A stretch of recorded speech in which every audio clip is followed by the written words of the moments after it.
Allô tout le monde, je voulais faire une petite vidéo pour dire que je m'ennuie beaucoup de mes élèves, que j'ai hâte de vous revoir et de faire du sport avec vous. Fait qu'aujourd'hui, on va faire une petite séance, celle-là qu'on fait au mois de janvier, qu'on appelle la remise en forme. C'est un petit cours d'éducation physique qu'on fait ensemble. Et là, faites-le avec vos frères, vos sœurs, vos parents. Fixez-vous des petits défis et fixez aussi des défis à vos parents. Donc, c'est une petite séance de 10 exercices qu'on va faire, que l'on peut adapter à l'âge de chacun des participants. Donc, moi, pour mes sixièmes, je le fais 60 secondes, mes cinquièmes, 50 secondes, mes quatrièmes, 40 secondes, et mes premières, deuxième et troisième années, on le fait 30 secondes. Ça, c'est pour le premier tour. Par la suite, on va faire un deuxième tour dans lequel on va descendre de 10 secondes, donc les sixièmes, 50, les cinquièmes, 40, et ainsi de suite. Vous comprenez le principe. Donc, le premier exercice qu'on doit faire, c'est des push-ups. Les push-ups, je me place par terre, les mains largeur des épaules, et je vais descendre 90 degrés, à peu près, et je vais remonter. Ces exercices-là, on essaie d'en faire le plus possible qu'on peut en faire dans le temps, selon notre âge. Le deuxième, c'est des redressements assis. Redressements assis, je me couche au sol. Il y a plusieurs façons que je peux les faire. Moi, j'aime bien les faire avec les jambes en l'air, où est-ce que je vais avancer mes jambes et pousser mes coudes pour faire travailler mes abdominaux. Si vous voulez, vous pouvez aussi mettre les genoux à 10 cm du sol, à peu près, vos mains sur vos cuisses et vous montez jusqu'à vos genoux. Si vous montez plus haut, ça ne force pas comme vous voyez. Et si vous descendez jusqu'en bas, ça ne travaille pas non plus. Fait que allez toucher vos genoux, redescendez un petit peu, remontez, ainsi de suite. Le troisième, c'est le préféré de mes élèves. Ce que je vais faire, c'est la chaise. Donc, je m'accote à un mur ou quelque chose de solide et je dois descendre 90 degrés les jambes. Bien entendu, je ne mets pas mes mains sur mes cuisses, je ne pousse pas, je ne me penche pas. J'essaie de rester collé le dos au mur. Je peux coller, je peux faire une petite danse comme je fais avec mes élèves. Je peux faire qu'est-ce que je veux et j'essaie de toffer le temps que je peux. Mon quatrième, c'est des jumping jacks.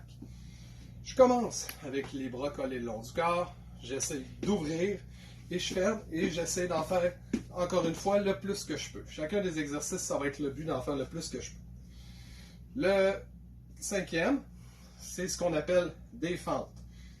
Il y en a qui appellent plus en anglais des lunges, mais en français c'est des fentes. Donc, je fais un pas, je descends vers le sol, mon genou ne touche pas par terre et je remonte vers le haut en poussant.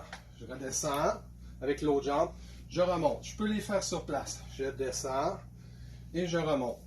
Et ainsi de suite. Le prochain, je l'appelle jambes élevées pour faire travailler les abdominaux. Donc, je m'allonge au sol, je me couche, je lève un petit peu le corps et je lève un petit peu mes jambes. Et comme vous voyez, je commence déjà à shaker. Ça fait travailler les abdominaux. J'essaie de rester là. Je peux reposer si je suis fatigué, mais j'essaie de recommencer pour en faire le plus longtemps que je peux. Le septième, c'est ce qu'on appelle des squats ou une flexion des jambes. Je me mets les jambes largeur des épaules, je sors un petit peu mes fesses par en arrière, moi je place mes mains en avant et je descends à 90 degrés et je remonte. Je le fais tranquillement, j'essaie de descendre en 3-4 secondes et monter aussi en 3-4 secondes pour faire travailler les jambes. Le prochain, le huitième, la planche. Je m'allonge au sol, je colle mes bras, j'allonge mes pieds, je suis sur la pointe des pieds et je ne sors pas trop les fesses, je laisse les fesses droites et j'essaie de tenir le temps réparti. Ça va faire aussi forcer les abdominaux. Le prochain, on l'appelle côte à côte. C'est un peu comme patiner au hockey. Donc, je pars, je fléchis les jambes, je pousse d'un côté, je ramène la jambe, je pousse et j'essaie de rester bas pour faire travailler les cuisses. Et le dixième mouvement, ce qu'on appelle des burpees. Malheureusement, je n'ai pas trouvé de nom français. Donc, je ne pourrais pas sauter très haut parce que je vais me mettre les mains au plafond. Donc, normalement, je saute le plus haut que je peux. Je descends en position push-up et je remonte. Je saute, ainsi de suite. Si on veut rendre ça un petit peu plus difficile, je peux faire un push-up. Donc, saute, je descends, je fais un push-up, je remonte, je saute et ainsi de suite. Donc, ça, c'est notre premier tour. On referait une deuxième fois les 10 mêmes exercices avec un petit peu moins de temps. C'est très fatigant, ça travaille fort, on est essoufflé et surtout, ça nous fait faire un bel exercice en famille. Donc, je vous dis un beau bye bye à tout le monde et on se revoit pour une prochaine vidéo. Bye!